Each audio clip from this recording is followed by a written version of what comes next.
नव्हतं. एवढं कैलासवासी भारत महावाल्यानंतर मला दुःख झालं होतं. पण त्या रूपात आम्ही वगैरे बालकेला बघत होतो.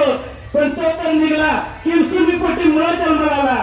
त्याला कळलं नाही की खरा माणूस कोण आहे. ती सोन्याला पत्रा समजायला लागला आणि पत्र्याला सोनं समजायला लागला. आमच्या 2004च्या विधानसभा निवडणुकीत बरीच माणसं मार्गावर होती. दादा तुम्हाला सांगायचं, आज जी गटुडे उचलते त्यांच्यापाशी ती त्यांना दगड मारत होते. त्या पट्ट्यानं भारतनं या 777 स्कॉर्पिओ गाडीतनं दगडाचा पाऊस पडतो तसा दगडाचा पाऊस पडत होता. त्या पटलाच्या गटाखंड पोषाखंड वाडी पुरवलीखंड त्या पावसात दगडात मी बॅग काढून आणि त्यांची बंदूक काढून 25 लाख रुपये हार्ड कॅश बॅग निरंतरांनी बालकेला बाजूला दिली. दगडा लाख करायला लागली. मार्केट कमिटीच्या यादात ना तुम्ही बाळा पाटील तुम्ही आठवा. आता तुमच्याकडे विजयदादा देशमुख तुम्ही त्यांना विचारा.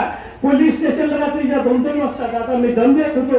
एवढी माझी ताकद होती, ती माझं छाता होतं, ते माझं जातं होतं आणि मी पण ह्याला त्या रूपातनं समजत होतो. पण मी पण निघलं पुसलं म्हणून मी तुमच्या गटात सामील झाले. मला तुमचं काय नव्हे, पैसा जाती शेत नव्हे, फक्त तुमची ताकद मला पाहिजे आहे. माझ्या मागासवर्गीय परिवाराचा भरपूर पाठिंबा आहे. आमच्या परिवाराला पाठिंबा झाला आमचे मार्गदर्शक आहे. आज मला खूप आनंद झालाय की लक्ष्मण शिरसाट आणि बाळासाहेब नमारे एका ठिकाणी आहेत. ही जोडी आहे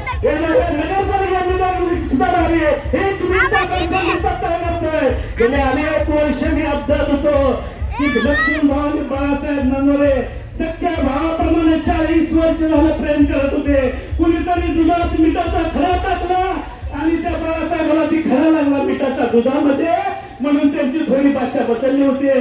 पण संकट काळात मीच भाऊला फोन करता बाळासाहेब अशा संकटात आहे.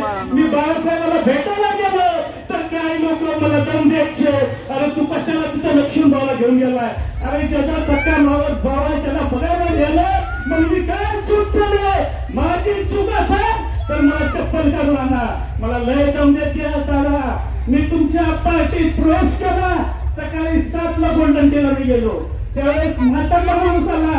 अरे दादा तू लय चूक केली, तू तुतारीकडे नाही बोलत, तू कमळाकडे गेला, तू कमळाकडे गेला. मराठ्या जगात कुणाच आहे. अरे मराठ्यानं आजपर्यंत 288 आमदारात कुणी मराठ्यासाठी काय केलं नाही. ते 1000 कोटीची जागा मराठा भवन पट्ट्यामध्ये हे समाधान झालं. तिच्या आणि मराठा भवनसाठी पहिला माणूस 288 आमदारातनं आणि 288 मतदारसंघातनं पंढरपुरामध्ये मराठा भवन पहिल्यांदा झालंय. हे त्यांना माहित नाही.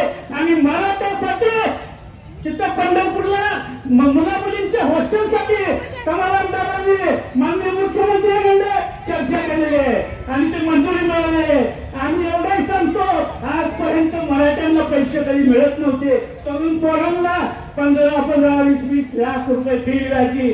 7 वर्षाच्या फेरीवर कुठलाही मार्गच न टाकता एकनाथराव शिंदे, देवेंद्र फडणवीस व अजित दादा या माणसांनी दिलेला ही मराठ्यांच्या पण लक्षात असं 7 वर्षात कधी तरुण पोरांना पैसे मिळले नाहीत. माझ्या आया बहिणींना 7 वर्षात कधी 500 रुपये सरकारकडे मिळले नाहीत. आज त्यांना प्रति महिन्याला 1,500 रुपये मिळतात. दादा तुम्हाला सांगतो सकाळी मला एकाचा पुन्हा फोन येईल. अरे चंद्र तू खाली येऊ नको अर्बन बँकेत बसलं. पण माझ्या मागासवर्गीय कुटुंबाची आणि तुमची ताकद असल्यामुळे कुठल्याही मायकाला नवीन राहत नाही. अखेर मरणाची वेळ आली तर चालेल पण दादा मी तुमच्या मागण्यात हटत नाही एवढं मी तुम्हाला सांगतोय. ताज्या घडामोडी जाणून घेण्यासाठी शिवशाही न्यूज यूट्यूब चॅनलला सबस्क्राईब करा. आपण हा व्हिडिओ फेसबुकवर पाहत असाल तर फेसबुक पेज फॉलो करा आणि शिवशाही न्यूज.com या आपल्या वेबसाईटलाही भेट द्या.